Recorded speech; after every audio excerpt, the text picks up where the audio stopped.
오늘은 좀 여러분들 중에서도 관심이 많은 부분을 좀 말씀드릴까 합니다. 북한 무인기 있죠. 베네수엘라에서 미군이 신무기를 썼다는 얘기도 있죠. 정말 다양한 얘기들이 나오고 있습니다. 오늘 이런 얘기를 가장 쉽게 잘 풀어주실 분, 대한민국 언론계에서 가장 이 무기 측이 전문가십니다. 그리고 현재 국민의힘 국회의원이신데요. 유영환 의원 직접 스튜디오에 모시고 바로 이런 문제 한번 쫙 짚어보겠습니다. 유영환 의원 나와 계십니다. 안녕하세요. 네, 안녕하세요. 반갑습니다. 아유, 보니까 북한이 계속 무인기 우리가 보냈다고 그러고, 네. 네? 네. 뭐 이러는데, 그리고 분석도 공개했다고 그러더라고요. 네. 그래서 보니까 저야 봐도 모르지만, 그거 어떻게 보세요? 그게 일단은 우리 군은 안 보내는 게 확실한 것 같아요. 네, 맞습니다.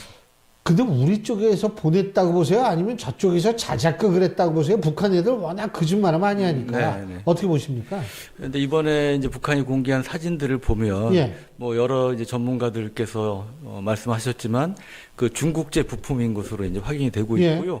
그다음에 중요한 게 그 외형. 예. 비교적 온전하게 이제 찍힌 사진도 있는데 그게 이제 중국제 상용 무인기와 매우 흡사합니다.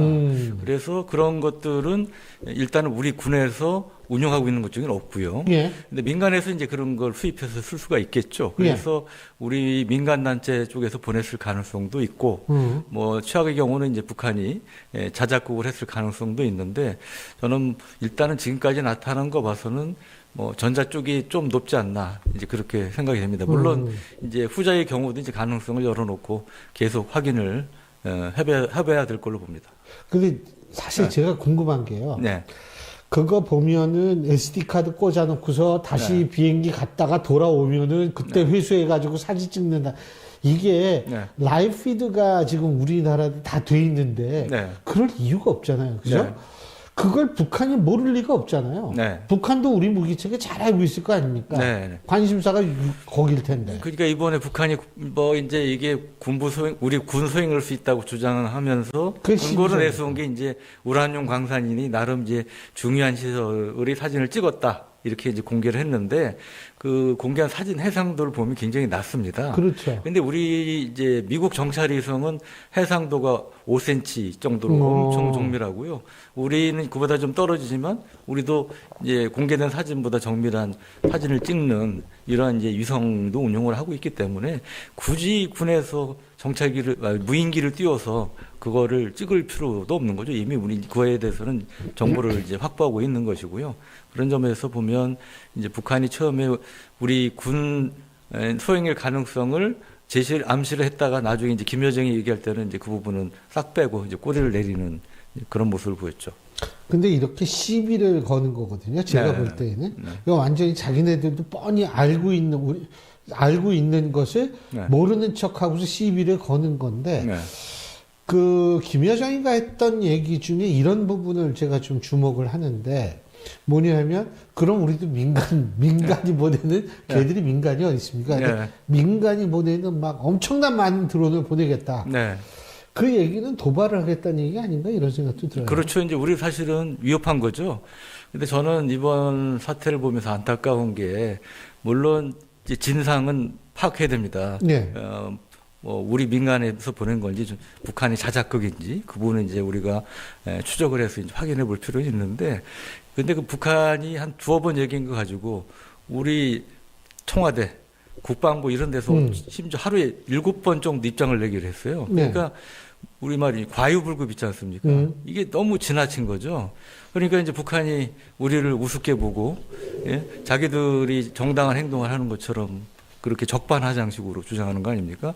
실제로 북한은 2014년부터 2022년까지 여러 차례 심지어 우리 청와대 상공 지나면서 사진을 찍기도 하고 그래서 이제 그런 도발을 먼저 또 여러 차례 한 게 북한인데 이제 적반하장식 이제 그런 주장을 펴고 있는 게 안타깝고 이제 지금 정부의 어떤 대북 저자세 이런 것들이 자초한 측면이 있는 것 같아서 좀 안타깝습니다. 아니 뭐 안기백 장관은 남북 공동조사자로 그러잖아요. 네, 그러니까 지금 정부는 어떻게든 이제 뭐래도 엮어서 이제 북한하고 좀 대화를 해보려고 이제 그런 것 같은데. 의도는 좋은데 저 개인적으로 제가 이 정치학 40년 넘게 전공한 사람으로서 이렇게 보면 참 안타까운 게 있는 게 네. 북한이 왜 그럴까 이 의도를 한번 정부가 먼저 생각을 해야 될 것 같다고 네. 보거든요. 근데 제가 볼 때에는 지금 그린란드 문제라든지 아까 얘기했지만 베네수엘라 문제는 저희가 좀 이따 네. 하겠습니다만 그런 상황에서 사실 나토가 굉장히 존재가 좀 위태위태하지 그렇지 않습니까? 네. 그래서 이게 결국 이게 집단 안보 체제, 동맹 체제의 약화로 이어질 수 있어서 네. 한번 툭 건드려 보는 거 아닌가? 네. 이런 생각을 사실 저는 갖거든요. 네. 근데 거기에 자꾸 그렇게 뭐 가치 조사자 이런 나올 리가 없죠. 네. 그리고 이제 아시다시피 다음 달에 북한이 9차 당대회를 앞두고 있기 때문에 그죠. 또 이제 내부 결속을 좀 강화할 필요도 있는 거죠.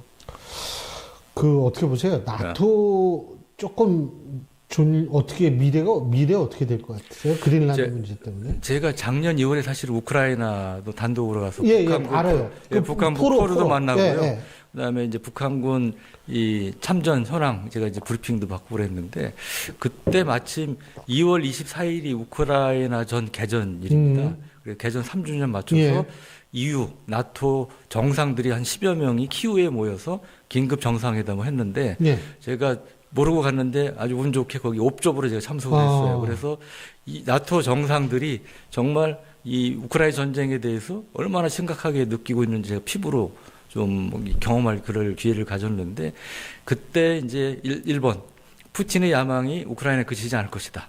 다음 타자는 우리가 될 수 있다. 특히 폴란드 같은 경우 굉장히 강한 경각심을 갖고 있고 또 트럼프가 이 기를 맞은 다음에 오히려 러시아 쪽 얘기를 자꾸 들어주는 이제 그 스탠스를 취하지 않습니까? 지금 이제 휴전 협상을 할 때도 보면 그러니까 이제 나토 국가들이 불신 그런 것들이 굉장히 커지고 있는 상황에 더구나 이 그린란드도 이 말이 아니고 실제로 미국이 가져가려는 이런 액션을 보이니까 가져갈 것 같아요, 제가 볼 때. 그런데 그렇다고 군사 행동을 통해서 가져가기는 정말 어려울 걸로 봅니다. 왜냐하면 그러면 이제 나토하고 정말 척을 져야 되는 상황인데 그러기에는 트럼프는 그렇게 생각할 수 있겠으나 아마 주변의 참모들은 그분은 이거 마지노선이다.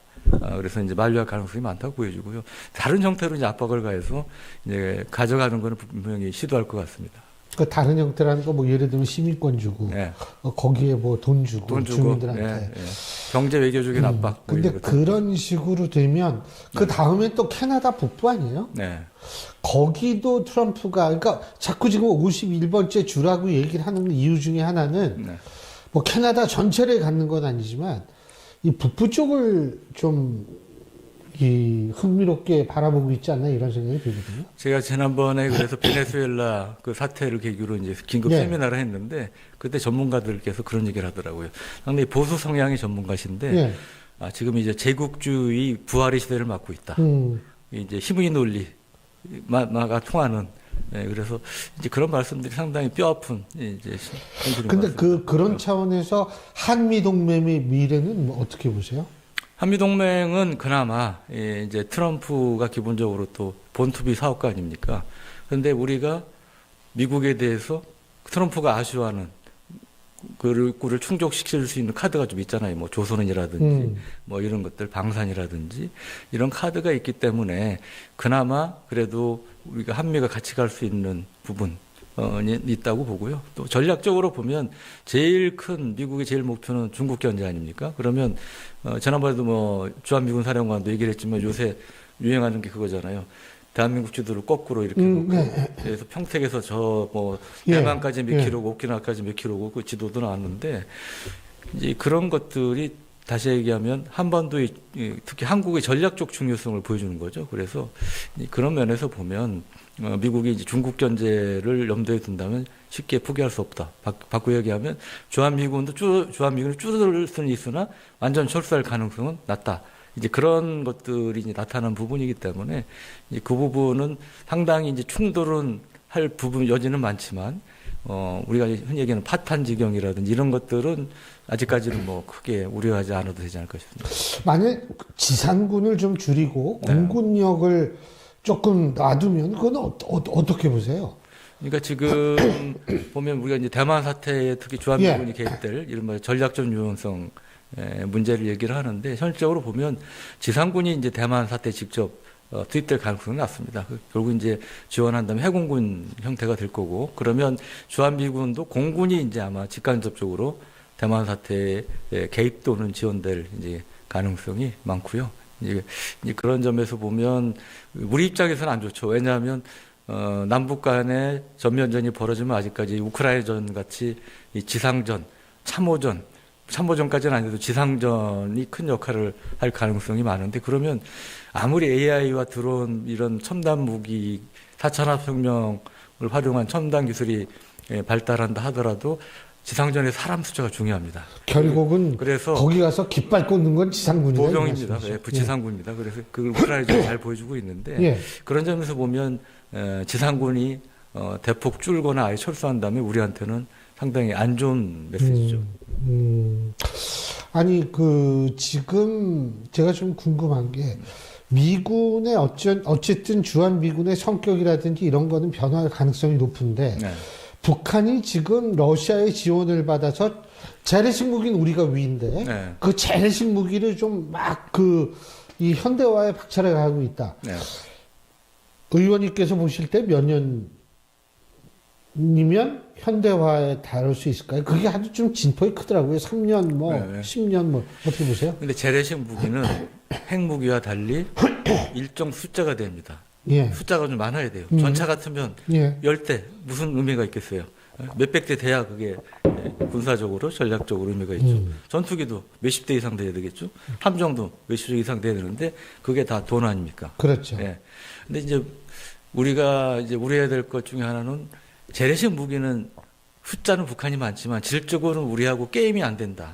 이게 그나마 우리가 안도하던 건데 몇 년 전부터 특히 이 북한군의 우크라이나전 참전 이후에 아주 놀라운 현상들이 벌어지고 있습니다. 예를 들어 북한이 갖고 있던 전투함이 최고 큰 게 1,500톤급이었는데 예. 그것도 두세 척밖에 안 됐는데 갑자기 우리 이지스함보다 약간 작지만 비슷한 성격의 북한판 이지스함 5,000톤짜리를 두 척을 한 달 내에 진술했단 말이죠. 하나는 너무 급하게 서둘러 자빠져가지고 이제 예. 회복하는데 시간이 걸렸지만 그리고 이 탱크도 보면 굉장히 60년대 쓰던 그런 거에서 요즘은 이제 능동방어 장치라고 날아오는 대전차, 미사일 로켓 요격할 수 있는 APS라는 걸 장착한 우리 K2 전체에도 없어요.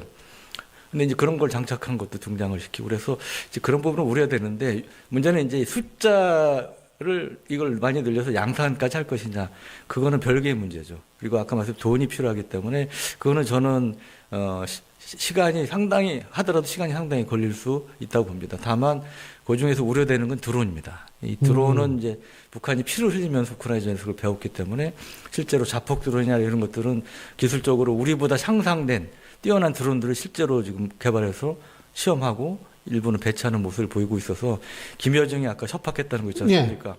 그거는 저는 북한이 마음 먹으면 충분히 할 수 있다고 봐요. 그래서 이제 그런 부분들은 우리가 상당히 경각심을 갖고 좀 대비를 할 필요가 있다고 봅니다. 근데 그 드론 잼미인가 하고 근데 네. 그것도 요새는 잘 안 먹히는 것 같은데. 이게 무기가 특히 대표적으로 창과 방패로 예. 계속 발전하는 대상인데 그러니까 드론도 처음에는 이제 좀 큰 거, 예. 튀르키예제가 이제 각광을 받다가 이게 대공 무기 격추되면서 작은 거, FPV 드론이라고 경주용 드론 이제 50만 원짜리입니다. 이제 그런 것들이 굉장히 각광을 받는데 이것도 제명 이런 게 약하니까 광섬으로 연결해 가지고 쓰는 광섬유 드론. 이거는 제명이 안 통합니다. 예. 근데 이제 그건 거미줄처럼 막 이렇게 되더라고요. 그래서 이제 이게 이제 나무나 어디 장애물에 걸릴 수 있잖아요. 예. 그래서 궁극적으로 가장 업그레이드된 거는 AI 드론입니다. 결국은 여기도 이제 AI가 활용이 되는 건데, 하여튼 우크라이나전이 이제 그런 것들을 AI 드론은 그러니까 자기가 알아서 피해가요? 예, 그러니까 어떠한 입력이 돼 있는 게 어떤 교란에 의해서 파괴되거나 그런 장애를 받더라도 그러면 이제 자체적으로 판단을 해가지고 목표물까지 가든지 그런 이제 능력을 갖고 있는 거죠. 그 북한이 AI 그런 거 가질 확률이 있나요?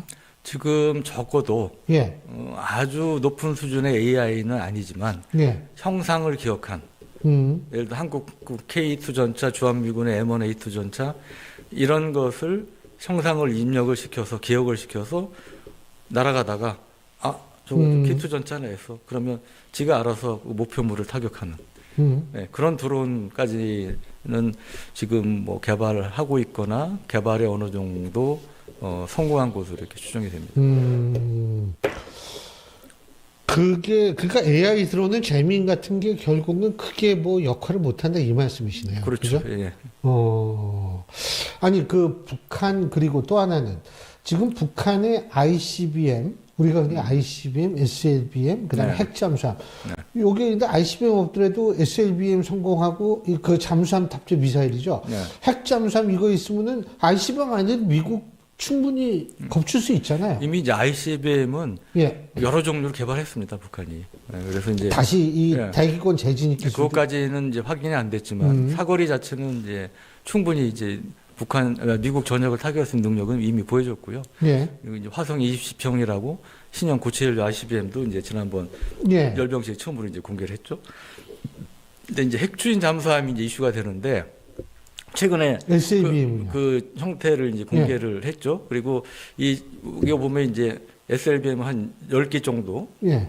탑재하는 걸로 추정이 되는데 북한이 SLBM이 초기에 2015년에 예. 이미 북극형 1형이라고 예. 시험 발사에 성공한 게 있습니다. 근데 그거는 이제 수중 발사에서 성공한 것으로 추정이 되는데 바지선에서 추천한 거 아니에요? 네, 근데 그게 이제 바지선으로 해서 발사했다고 얘기를 하는데 예. 실제로 잠수함에서 발사했을 가능성도 있어요, 사실은. 근데 이거 배치를 하지는 않았습니다. 그냥 시험하고 끝났고요. 그 뒤에 이제 그보다 크기를 키우고 사거리를 늘린 이런 뭐 북극성 4형, 5형, 그 다음에 최근 이제 방산전시에서 그보다 큰 것도 공개를 했는데 예.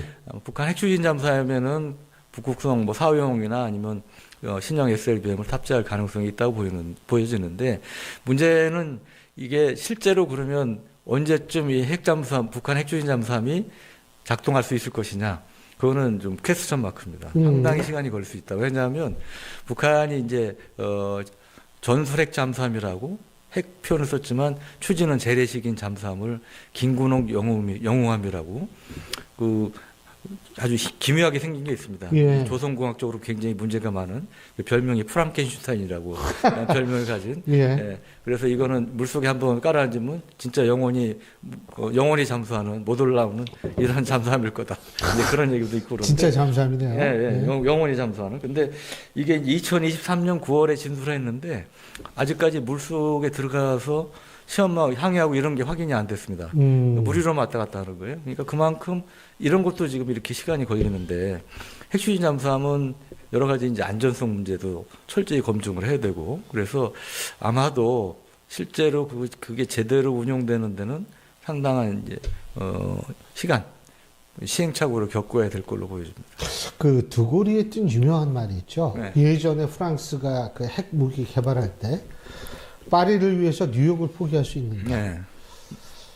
지금 우리한테 스스로 물어봐야 되는 건 서울을 위해서 뉴욕을 포기할 수 있는 거 아닙니까? 그렇죠. 북한이? 뭐 뉴욕까지는 아니더라도 LA를 포기할 수 있나 뭐 이런 그렇죠. 이제 뭐 얘기를 괌을 하는 거. 포기할 수 있느냐도 예, 예. 그건 이미 하와이 뭐 예. 이제, 예.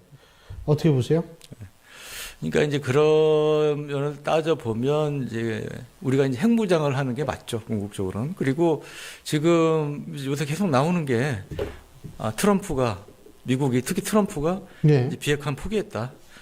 그래서 미국을 핵보유국으로 인정하고 기정사실화하고 이제 핵 구축 협상을 할 거다 이런 얘기들이 나오고 있고 실제로 이제 그런 징후들이 이제 계속 나타나고 있습니다. 그러면 결국 우리가 이 북한 핵을 머리에 이고 살아야 되는 게 이제 현실이 된 거죠. 그리고 또 ICBM뿐 아니고 우리만을 겨냥한 이 전술핵 무기들을 다양한 또 한 종류도 아니고 여러 종류를 개발해서 숫자를 계속 늘려가고 있단 말이에요. 그러니까 결국은 우리도 그 대항할 수 있는 거는 언제까지 미국의 핵우산 확장 억제에 의존할 수만은 없는 거죠. 더구나 트럼프 같은 사람이 대통령으로 있는 상황에서는 이제 그렇게 이제 그런 걸 우리가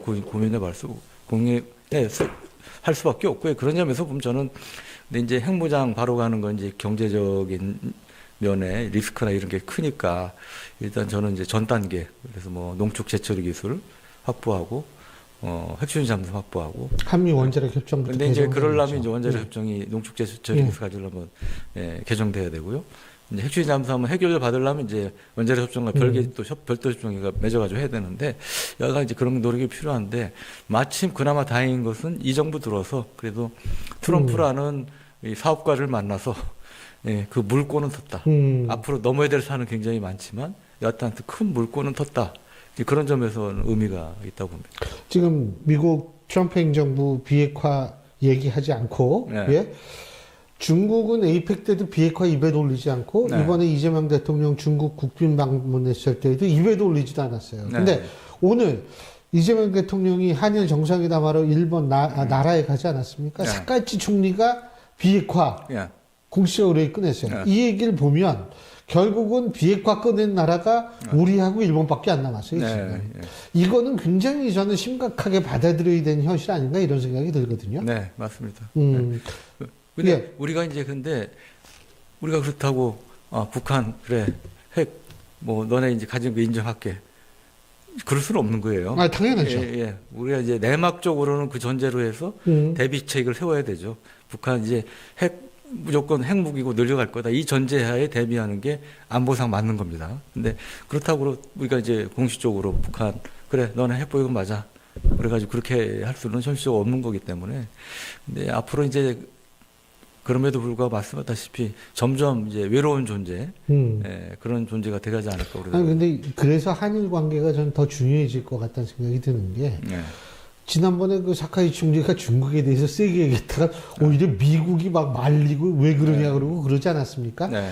이거는 뭐냐면 미일 동맹이라는 것도 흔들릴 수밖에 없다라는 거를 증명한 거고 일본도 충분히 이번을 통해서 경험을 했을 거고 네. 이래서 결국은 이 소위 말하는 지역에 있어서의 어떤 안보 협력 체계라는 차원에서 좀 접근을 하는 시기가 오지 않았나 이런 생각을 제가 하고 있기 때문에 네. 좀 그래서 이제 흥미로운 것 중에 하나가 예. 일본이 역사상 유일하게 핵무기를 직접 얻어맞았던 국가입니다. 그렇죠. 핵 픽포 국가죠. 예. 그러니까 핵의 희자만 나와도 전 국민이 그렇죠. 엘레지적 알레르기 반응을 많은데. 일으켜왔어요. 그래서 핵의 희자도 못 끊었는데 요새 일본이 이제 정부 차원에서 지도자가 노골적으로 핵추진 잠수함 얘기를 합니다. 예. 이게 이제 우리 교수님 말씀하신 그거하고 통하는 거죠. 그렇죠. 예, 예.